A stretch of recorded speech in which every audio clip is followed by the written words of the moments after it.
Ok, irmãos, vamos hoje dar seguimento aqui à nossa série de mensagens, As Provas da Fé, Gênesis capítulo 22.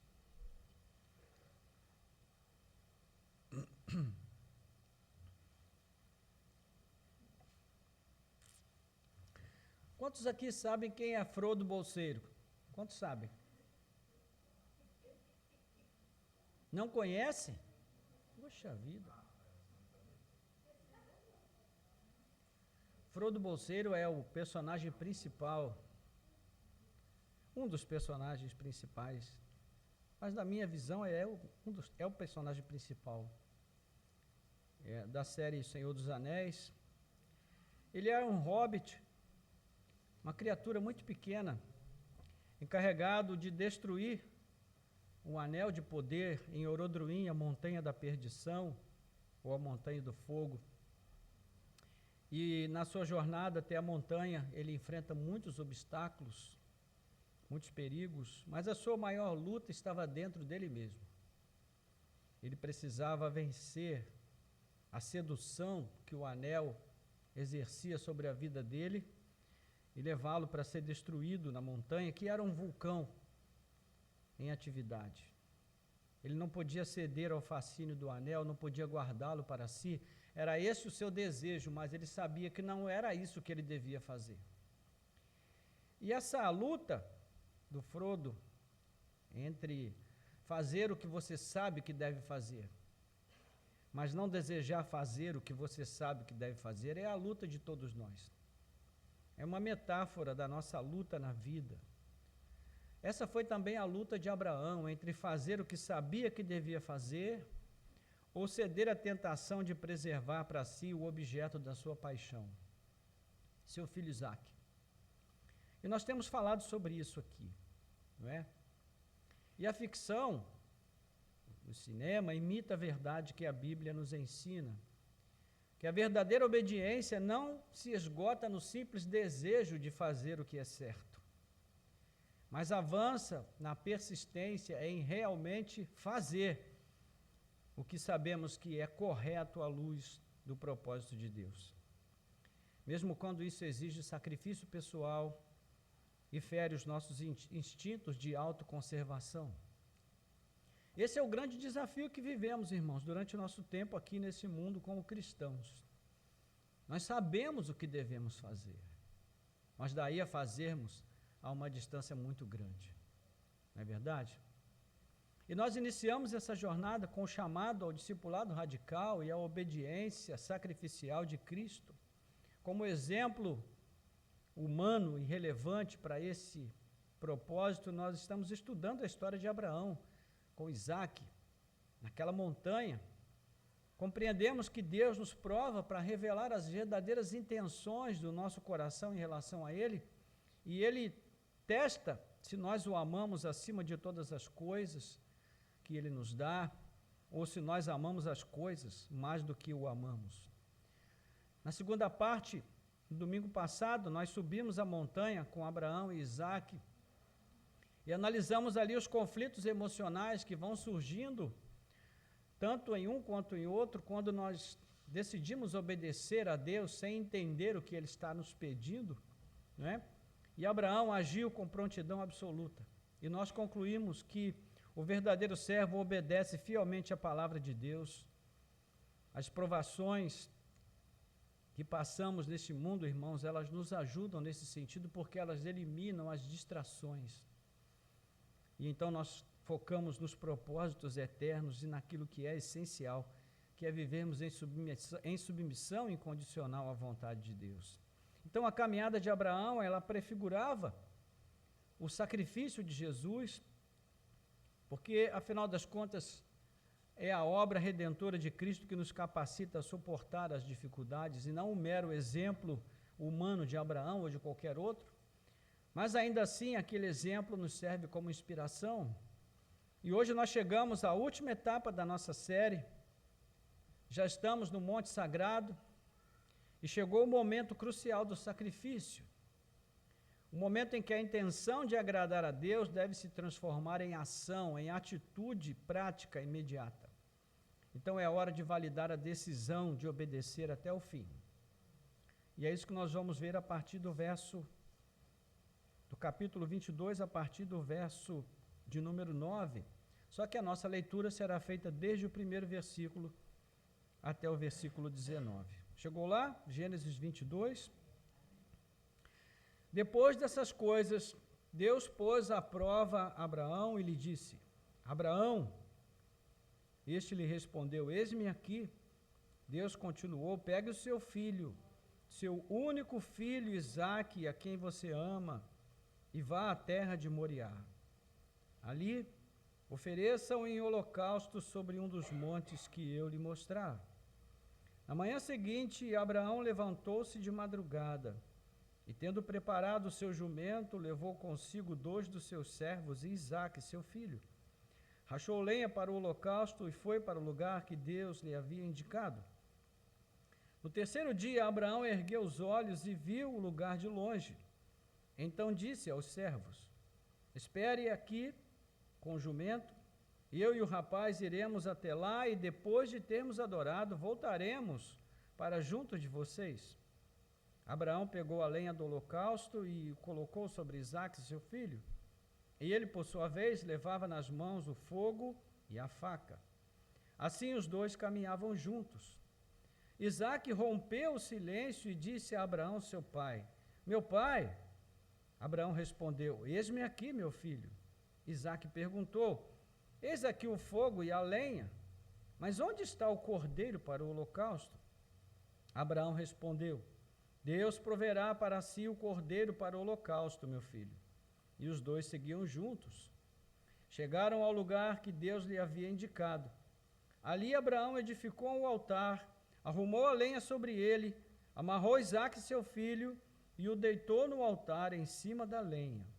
E estendeu a mão, pegou a faca para sacrificar o seu filho. Mas do céu o anjo do Senhor o chamou: Abraão, Abraão. E ele respondeu: Eis-me aqui. Então lhe disse: Não estenda a mão sobre o menino e não faça nada a ele, pois agora sei que você teme a Deus, porque não me negou o seu filho, o seu único filho. Abraão ergueu os olhos e viu atrás de si um cordeiro preso pelos chifres entre os arbustos. Abraão pegou o carneiro e o ofereceu em holocausto em lugar de seu filho. E Abraão deu ao lugar o nome de O Senhor Proverá. Daí dizer-se até o dia de hoje: No monte do Senhor se proverá. Então do céu, pela segunda vez, o anjo do Senhor chamou Abraão e disse: Porque você fez isso e não me negou o seu filho, o seu único filho, juro por mim mesmo, diz o Senhor, que certamente o abençoarei e multiplicarei a sua descendência, como as estrelas dos céus e como a areia que está na praia do mar. Sua descendência tomará posse das cidades dos seus inimigos. Na sua descendência serão benditas todas as nações da terra, porque você obedeceu a minha voz. Então Abraão voltou para onde estavam os seus servos, e juntos foram para Berseba, onde fixou residência. Oremos. Nosso Deus e Pai, graças te damos pela leitura da tua palavra. Obrigado porque a tua palavra é poderosa, ela é viva, é palavra eficaz, que muda o nosso coração, nossos pensamentos, nossas intenções e dirigem as nossas vidas naquilo que o Senhor tem como propósito para nós. Que assim seja nesta manhã, que ela possa nos levar a todo o propósito do Senhor. Nós te pedimos e te agradecemos, em nome de Jesus. Amém. Bem, como sinalizamos nos domingos anteriores, o autor trabalha com muito cuidado aqui o ritmo que ele imprime ao texto. Ele desacelera à medida que ele cita os momentos de maior tensão. E nós vimos no detalhamento das ações de Abraão, na preparação das provisões para o sacrifício, esse detalhamento, esse ritmo mais lento no andamento do texto. Nós observamos a mesma coisa aqui nos versos 9 e 10. E Moisés descreve então a chegada de Abraão e Isaque ao cume do monte e traz o detalhamento final do sacrifício de Isaque em 4 passos. Primeiro, ele diz que Abraão construiu um altar. As prescrições bíblicas para sacrifícios de animais determinavam a construção de um altar para as ofertas queimadas. A oferta que Abraão está para oferecer aqui, o propósito dele, né, de oferecer essa oferta, então ela é antecedida pela construção de um altar. E a primeira menção ocorre em Gênesis capítulo 8, versículo 20, depois você pode consultar, quando Noé edifica uma estrutura de pedras ao Senhor, onde ele utiliza animais e aves puros para dedicar a Deus. E esse conceito de altar tornou-se a base para a futura edificação do tabernáculo e depois do templo. Então, na era de bronze, em que os patriarcas viviam, eles erguiam essas estruturas manualmente, empilhando pedras brutas uma após a outra. Era um trabalho muito árduo, um trabalho muito zeloso, de grande esforço. E posteriormente, na promulgação da lei, lá em Êxodo capítulo 20, versículo 25, o Senhor proibiu oficialmente o uso de ferramentas que moldassem as pedras na construção. Isso foi proibido. Então, esculpir ou talhar as pedras era considerado uma profanação do altar sagrado. Por isso era um trabalho feito manualmente. Segundo, o texto diz que Abraão arrumou a lenha sobre o altar. E o termo aqui, arrumar ou dispor, conforme ele aparece na Almeida Revista e Atualizada, ou até mesmo empilhar no texto hebraico, revelam aqui o cuidado de organizar a lenha sobre o altar. Não era apenas um ato aleatório. As ações de Abraão refletiam um ritmo litúrgico intencional. É um ritual sagrado, que são as marcas do culto divino desde os primórdios da fé, lá no passado distante. Então, da mesma forma, Noé foi instruído a sacrificar apenas animais e aves puros. Isso demonstra, irmãos, que mesmo antes da lei ser escrita, o princípio da excelência no serviço a Deus já existia. E aqui nós podemos unir essa questão da proibição do uso de ferramentas no altar, não é, a essa questão da preparação do altar e todo esse cuidado, esse zelo. Nós compreendemos que o sacrifício agradável a Deus exige dedicação, exige cuidado. Não serve qualquer coisa para Deus, qualquer altar. Deus requer o nosso melhor, irmãos. Eu me lembro, na igreja onde eu me converti, era a igreja que dava oportunidades. Você sabe, essas igrejas que dão oportunidades. E todas as vezes que alguém pegava a oportunidade, chegava lá na frente e dizia: ó, irmãos, eu não estou muito bem hoje, minha garganta não está muito boa, mas eu vou cantar aqui um corinho para a honra e glória do Senhor. Eu sei que todos faziam isso com pureza de coração. Mas se a gente parar para pensar, irmãos, a nossa atitude deveria ser diferente, não é verdade? Olha, irmãos, eu recebi aqui a oportunidade, mas como a minha garganta não está boa, eu não vou dar para Deus aquilo que não é o melhor, não. Eu vou ler um versículo bíblico e vou me sentar no meu lugar. Não seria a coisa mais correta? Mas nós abusamos da misericórdia, do amor e da graça de Deus e pensamos assim: Deus aceita qualquer coisa porque Ele é bonzinho, não é? Não era esse o entendimento dos crentes do passado, irmãos. Não era esse o entendimento de Jesus. Não deve ser esse o nosso entendimento também. Amém? Depois o texto diz que Abraão amarrou Isaque e o deitou sobre o altar. Esse momento, para mim, é o momento mais crítico da narrativa. Porque até esse momento, e nós falamos isso no domingo passado, Isaque era um jovem muito forte, ele carregou uma quantidade de lenha grande, uma grande quantidade de lenha até o alto do monte. O seu pai era um homem centenário, mais que centenário, e ele poderia facilmente ter se livrado daquilo e ter fugido. Mas ele não fez. E a partir desse momento não há mais escapatória nem para um nem para outro. A pergunta anterior de Isaac sobre o cordeiro prova que ele compreendia bem o que estava envolvido na questão de um sacrifício. Ele sabia que era necessário que houvesse um animal, mas não tinha o animal.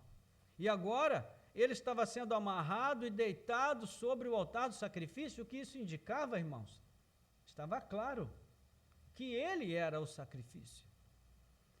Então a sua passividade ao ser amarrado revela que ele também havia se entregado totalmente à vontade soberana do Senhor. Não apenas Abraão. E o Kierkegaard, que nós citamos aqui no domingo passado, ele conjectura os pensamentos dos personagens nesse ápice dramático aqui da nossa narrativa, não é? Então ele considera o seguinte, abre aspas, Isaac implora pela piedade divina, temendo que o pai tenha se tornado um idólatra. Então Abraão, por sua vez, agradece a Deus em silêncio, preferindo ser julgado como um monstro a perder a sua fé no Criador. Fecha aspas. Ou seja, Isaac estava ali pensando, será que meu pai se tornou um idólatra e ele vai me oferecer para um Deus pagão? Deus tem misericórdia de mim, porque meu pai já não é meu pai.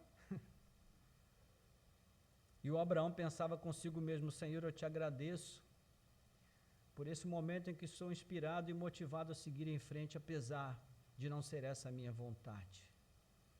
Eu prefiro que me tenham como um monstro do que desobedecer o teu querer e os teus propósitos. Irmãos, isso é coisa de crente. Isso é coisa de alguém que tem intimidade com Deus, que conhece a Deus, sabe? E mesmo que o patriarca esperasse uma intervenção divina, àquela altura toda esperança havia se desfeito. Ali, indefeso sobre a lenha, o jovem Isaac aguardava o golpe final da lâmina no seu pescoço. E diante dessa cena forte, diversos comentadores bíblicos debatem o que é mais extraordinário no texto. Se é a obediência resoluta e firme de Abraão, ou a atitude absolutamente submissa, confiante e servil de Isaac. É difícil decidir. Então, o quarto ato de Abraão, o quarto passo, diz que ele estendeu a mão e tomou a faca para imolar ou sacrificar o seu filho.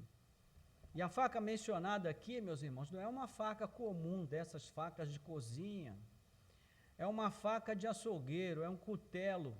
Uma faca que tem o lado do corte do aço muito pesado. E era típico das ferramentas usadas para abater, esfolar e separar as partes dos animais. Era uma faca dessa que o levita usou para esquartejar a sua esposa, lá no final do livro de Juízes. Então, meus irmãos, não tinha escapatória. Se aquela faca descesse sobre o pescoço de Isaac, não ia ter volta. E Abraão chegou a segurar a arma em suas mãos. E ali atinge o clímax da narrativa, demonstrando a disposição irredutível em cumprir a vontade soberana do Senhor, mesmo ao custo máximo de sacrificar o que ele mais amava. E esse ato provou a sua prioridade absoluta, que era o Senhor, não as bênçãos do Senhor. O patriarca literalmente lançou o seu pão sobre as águas, como diz ali em Eclesiastes capítulo 11. Confiante, a plena, sábia e providente vontade de Deus, evidenciando uma fé inabalável que colocava o Criador acima de qualquer afeto terreno. Então, essa narrativa exige uma reflexão profunda, irmãos, sobre o limite da nossa obediência e o nível da nossa relação com Deus, não é verdade? Diante das duras provações da vida, convém que a gente faça aqui um autoexame com base na trajetória de Abraão, tentando nos localizar nesse processo. Como a gente agiria, irmãos, diante desse desafio? Será que nós agiríamos com submissão a Deus se Ele pedisse de nós um sacrifício daquilo que nós mais amamos? Pensa naquilo que você mais ama, ou naquele que você mais ama. Se o Senhor te pedisse, leve ele diante do altar e sacrifique. Você teria essa coragem? Você tomaria essa atitude? Você obedeceria a Deus? Será que nós iniciaríamos os preparativos sabendo do alto custo envolvido? Nós vimos na primeira parte que tão logo Abraão recebeu a instrução durante a noite, na manhã seguinte ele começou a preparar tudo. Ele não titubeou. É possível que ele tenha passado uma noite de amargura em oração diante de Deus, mas pela manhã ele foi preparar o sacrifício. Será que nós caminharíamos até o pé do monte e pararíamos ali? Ou será que nós subiríamos carregando o nosso próprio Isaque para cumprir aquilo que Deus havia determinado? E ao chegarmos no topo do altar, será que nós seguraríamos o cutelo dispostos a ir até o fim? Ou nós iríamos dizer, Senhor, se o Senhor tiver que fazer alguma coisa, faz agora. Porque daqui para frente não tem mais volta. Não é extraordinário, irmãos, essa história, essa atitude, essa escolha que Abraão fez? Então, essa entrega radical ecoa as palavras de Jesus em João, capítulo 12, 24 a 25, quando ele afirma que o grão de trigo caindo em terra, que o grão de trigo, quando ele cai em terra, se ele não morrer, ele fica só, mas se morrer, ele produz muito fruto. Então, ele usa essa metáfora para dizer, quem ama a sua vida vai perdê-la, mas quem odiar a sua própria vida por amor a mim, a preservará. E nesse contexto, amar a vida representa o apego idólatra à própria vida, ao mundo, colocando a existência terrena e os seus afetos acima de Cristo. Meus irmãos, as nossas coisas, a nossa vida, o nosso trabalho, os nossos filhos, nossa família, tudo que nós temos neste mundo pode se tornar um ídolo para nós, quando essas coisas são postas acima de Deus. Nós não pensamos muito nisso, não é verdade? Mas nesse sentido, muitos de nós agimos como idólatras. De certo modo, todos nós em algum momento. Porque amamos mais as coisas, amamos mais as pessoas, amamos mais os títulos e os bens desse mundo, amamos mais o prestígio, a influência, do que amamos a Deus. Por outro lado, odiar a vida significa rejeitar essa idolatria, não permitindo que bens, deveres ou afeições ocupem o lugar de Deus, e é só dele esse lugar. Então foi exatamente esse o princípio que norteou o pensamento de Abraão. Ele odiou a vida do filho a quem ele amava. E colocou o Senhor acima do amor que ele nutria por Isaque. Diante desse espelho de fé e desprendimento, irmãos, a pergunta que resta para cada um de nós é: qual é o verdadeiro tamanho da minha devoção? Qual é o verdadeiro tamanho da minha dedicação a Deus? Versículos 11 e 12 vão dizer que do céu o anjo do Senhor chamou Abraão. Abraão, Abraão, e ele respondeu, eis-me aqui. Então ele disse, não estenda a mão sobre o menino e não faça nada a ele, pois agora sei que você teme a Deus, porque não me negou seu filho, o seu único filho. Você se lembra que nós falamos na primeira parte dessa série que Deus não precisava saber de nada, porque Ele sabe de tudo. E que nós explicamos aqui que o que Deus desejava era saber com Abraão. E Deus age assim, Ele deseja saber conosco. Ele deseja que nós saibamos quem nós somos verdadeiramente diante dEle. O que de fato nós temos colocado na presença dEle como real serviço de adoração. Então aqui há um profundo alívio quando o anjo do Senhor chama Abraão e diz a ele: agora sei que temes a Deus. O anjo já sabia, Deus já sabia, mas Abraão não sabia o quanto ele temia a Deus. Agora ele sabia, Deus sabia através dele. Então, é um alívio quando o anjo traz esse brado, esse chamado, é um grito impedindo a consumação do sacrifício. Nem no cinema, irmãos, nem o suspense de Hitchcock foi tão intenso quanto esse. E o patriarca não tinha o livro de Gênesis para saber o final da história, como já falamos. Ele simplesmente viveu a crueza de cada momento dessa jornada. Imagina o Abraão sufocado pela adrenalina, né, pelo cortisol, tentando sufocar ali a sua garganta, o suor escorrendo pela sua face, por todo o seu corpo. Mas no fim ele foi aprovado. A prova do seu temor a Deus foi não ter negado ao Senhor o seu bem mais precioso. Então nenhum fio de cabelo de Isaac foi tocado. Imagina o alívio de Isaac. As ações de Abraão satisfizeram plenamente os propósitos de Deus.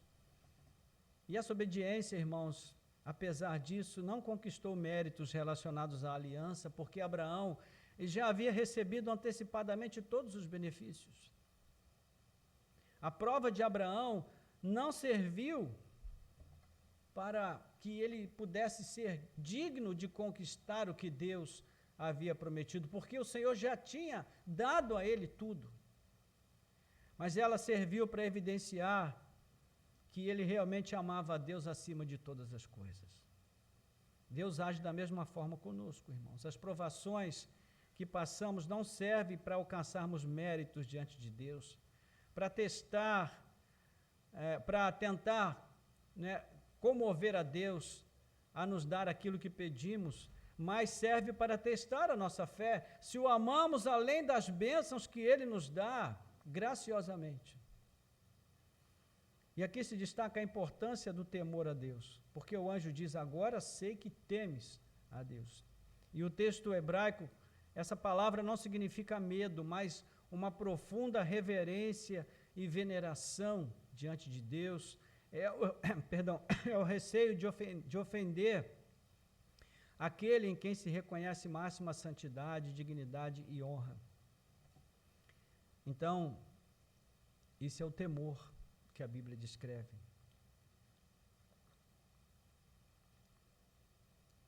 Esse respeito gera submissão e plena confiança. Em termos simples, significa amar a Deus.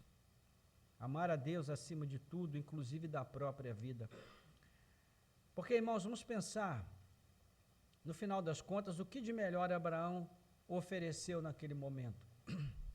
Foi Isaac? Não. O que ele ofereceu realmente no altar foi a sua própria vida, através da vida do seu filho.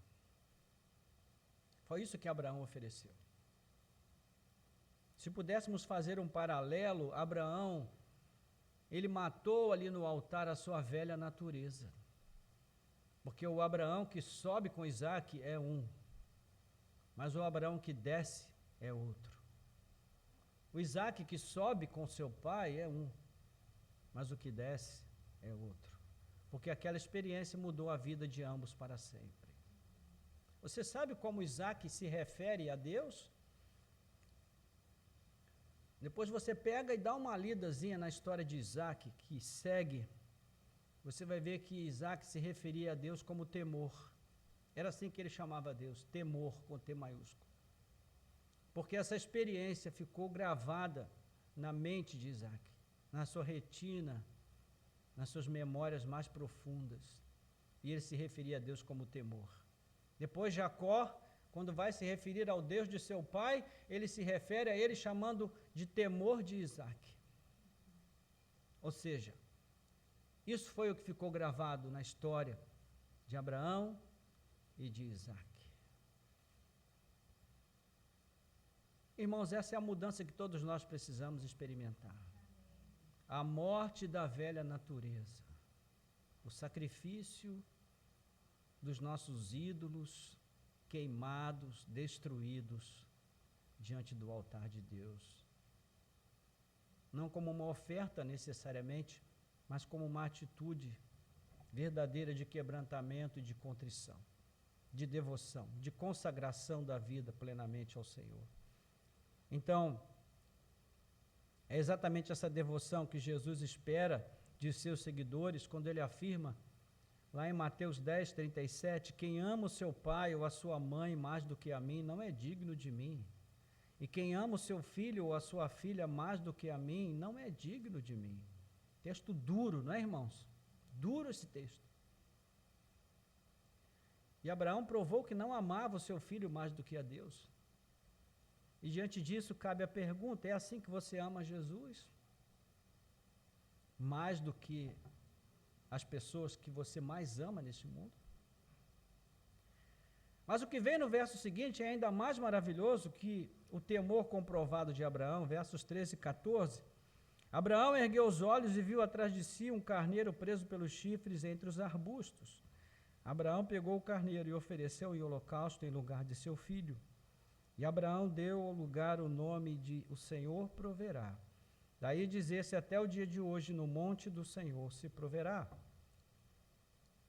Eis a resposta à pergunta angustiante de Isaac, quando, lá no início, ele faz a pergunta, Deus providenciou um carneiro para tomar o seu lugar no altar. E esse é o primeiro caso explícito de sacrifício substitutivo na Bíblia, irmãos. A narrativa revela uma verdade extraordinária, não é que enquanto para Abraão aquele seria o altar de sua obra mais radical, para Deus o mesmo altar sempre foi o altar da graça e da misericórdia. Ali manifestou-se esse modus operandi do Senhor na salvação de pecadores, um cordeiro assumindo o lugar do indivíduo em débito perante Deus. Foi assim que aconteceu com você. Jesus tomou o seu lugar. O seu lugar era na morte. Mas Cristo tomou o lugar que era seu e lhe deu em troca vida e vida em abundância.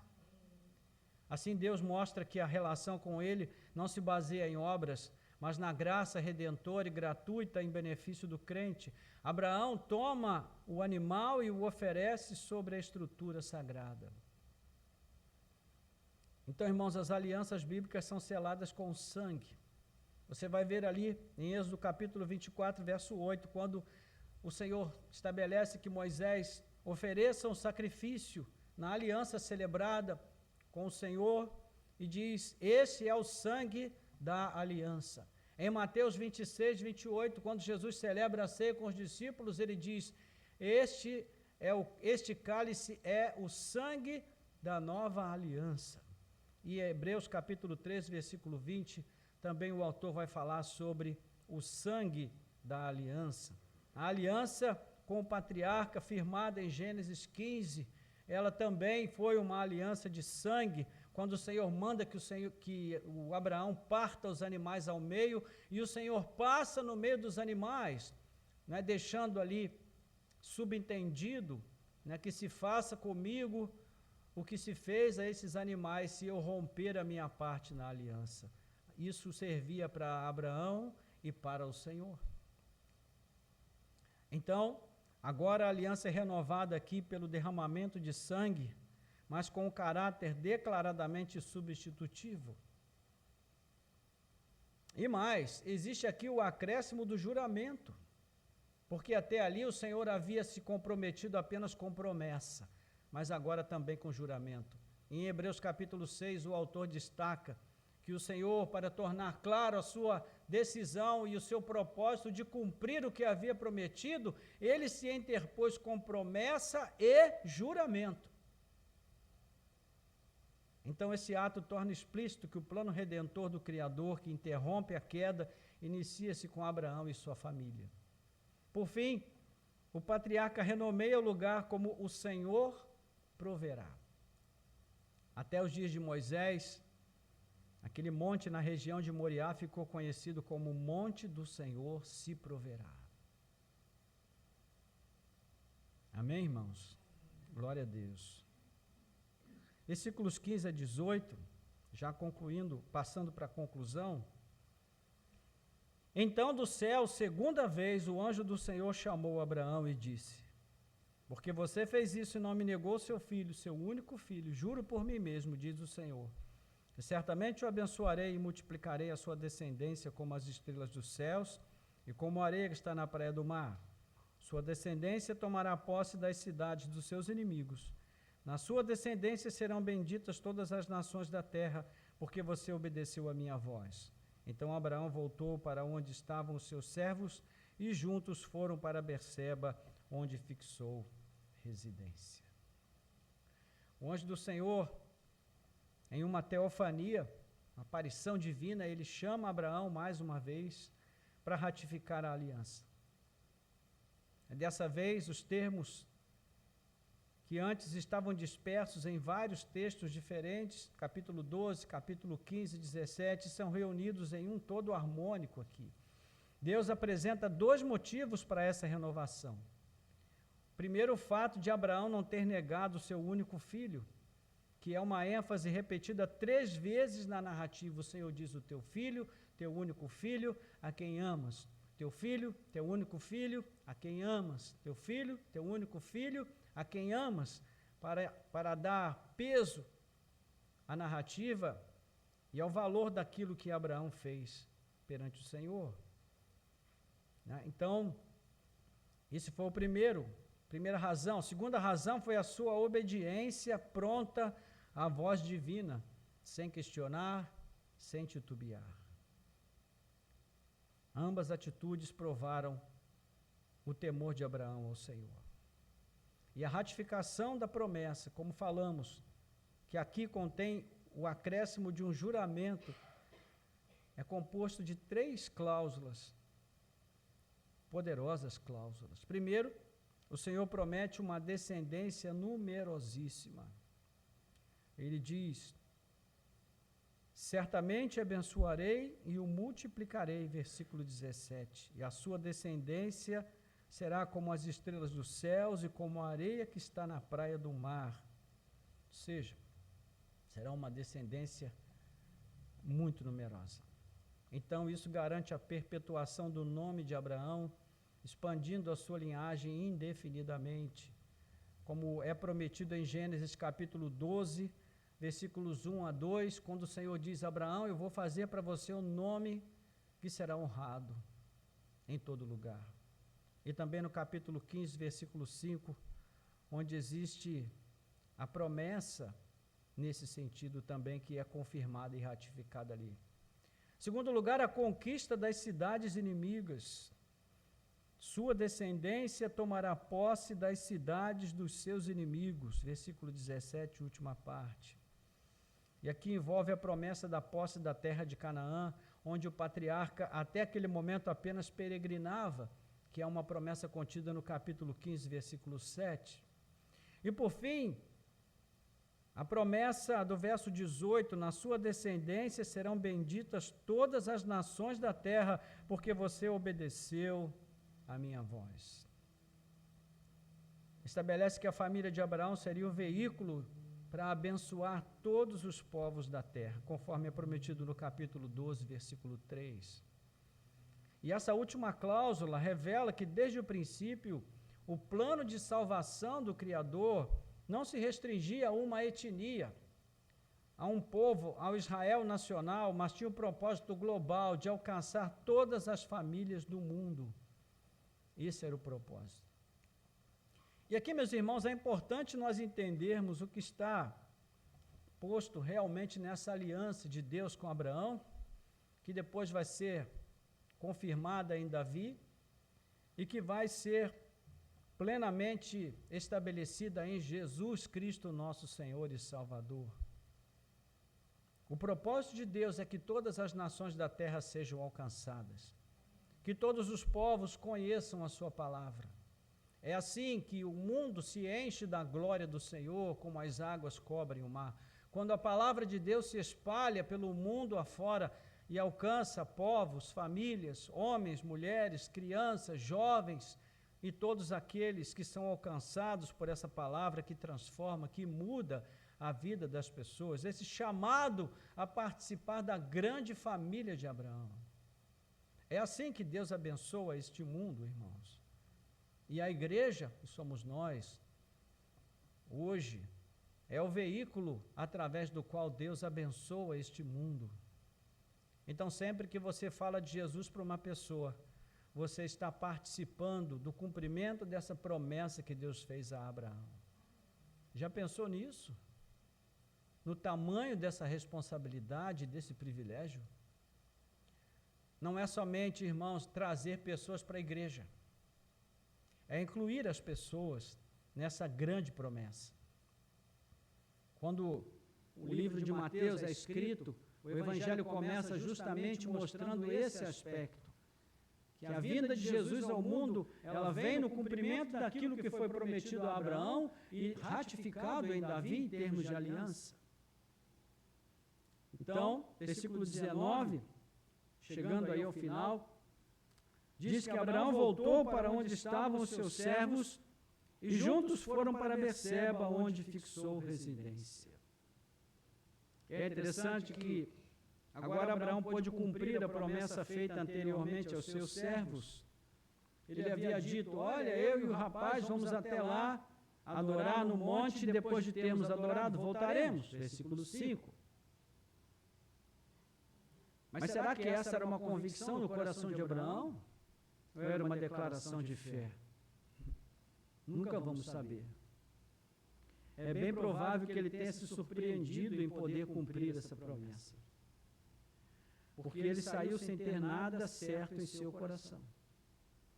Senão que havia feito um voto a Deus e pretendia cumpri-lo cabalmente.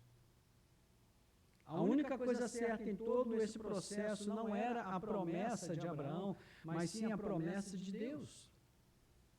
Foi nela que Abraão confiou e era tudo o que ele tinha em que se basear, em que se segurar. Ele foi honrado em sua fé e em sua confiança. E voltou contando as bênçãos e ficou morando em Berseba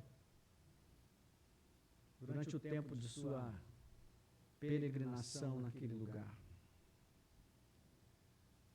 É uma narrativa extraordinária essa, né, irmãos? No domingo passado nós vimos já alguns elementos tipológicos em relação aos evangelhos, mas hoje esses elementos se tornam ainda mais explícitos para nós, e eu me inspiro aqui num paralelismo destacado pelo Dr. Russell Shedd, saudoso Russell Shedd. Primeiro, a atitude submissa de Isaac, que obedeceu até a morte, não é?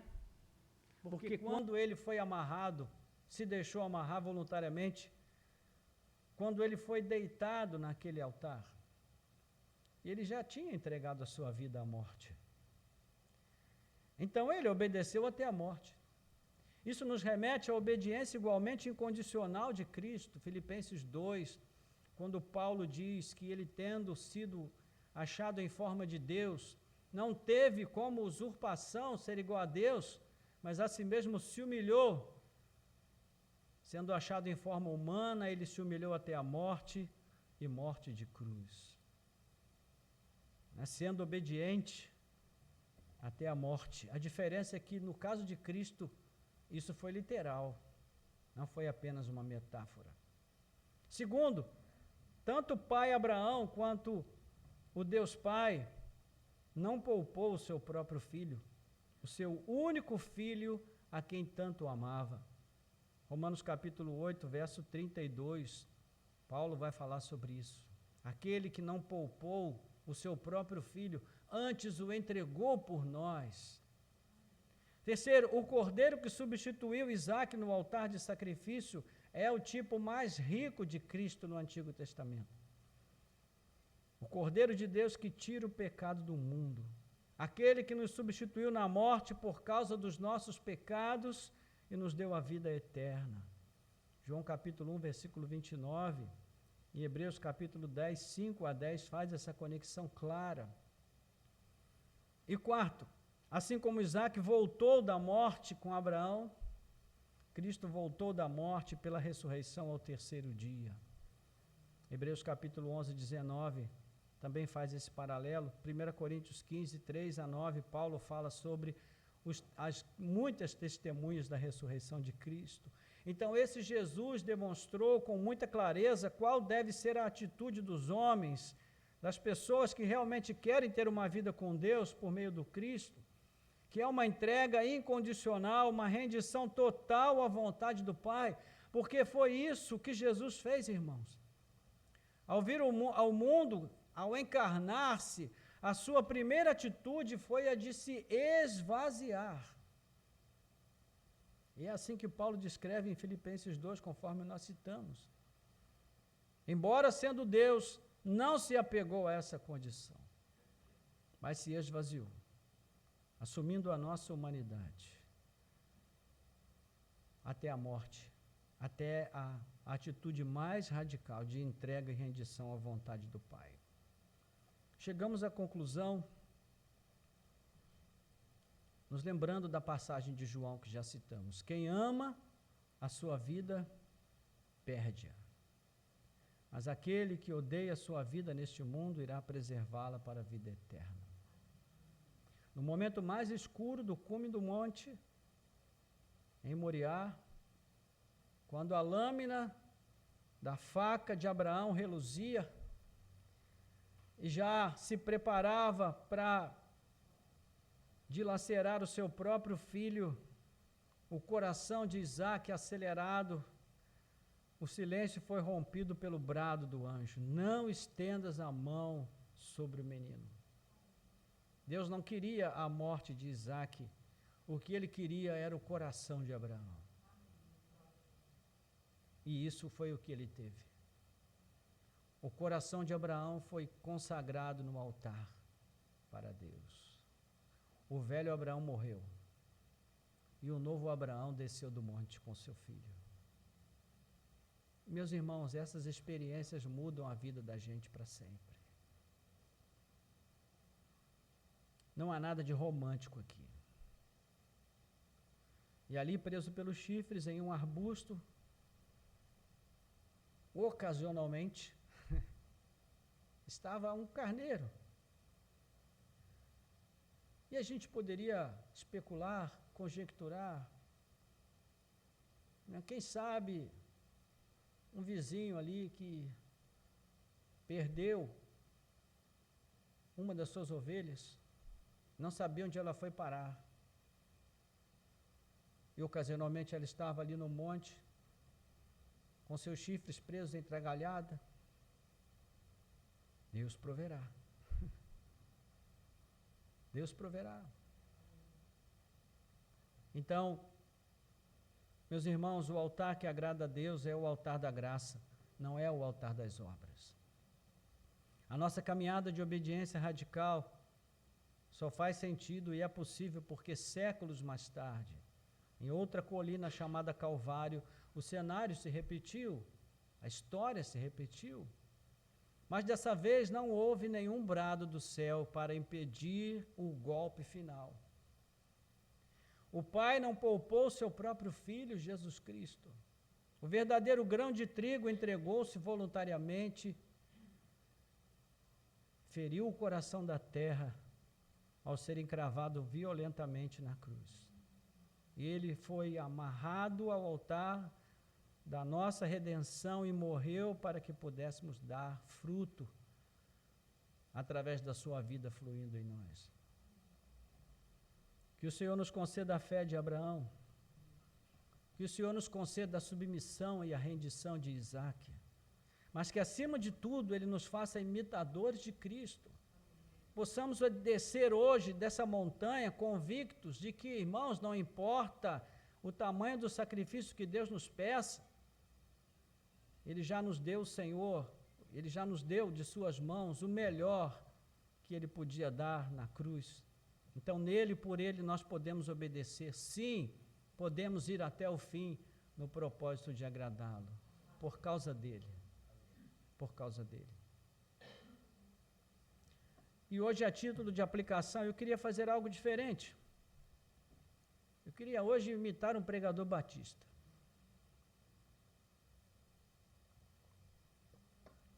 Quero fazer um apelo. Irmãos, eu não sei qual é o Isaac, entre aspas, que você trouxe no coração, ou que você tem carregado no seu coração. Pode ser um relacionamento, pode ser uma carreira, pode ser um medo, o controle da sua própria vida, pode ser uma pessoa, pode ser um bem material. Pode ser a vaidade do coração, o orgulho, o egocentrismo. Egocentrismo também é idolatria, irmãos. Algo que deve morrer para que você possa viver diante de Deus. Se você reconhece que precisa colocar isso no altar e precisa de forças para fazer isso, eu quero orar por você. Então peço que vocês fechem os olhos agora, pensem sobre isso. E se você deseja fazer isso, quer ter forças para fazer, eu peço que você apenas diga amém, eu quero. Não precisa ser alto, ninguém precisa ouvir. Só você precisa ouvir. Então diga, eu quero isso. E eu vou orar por você.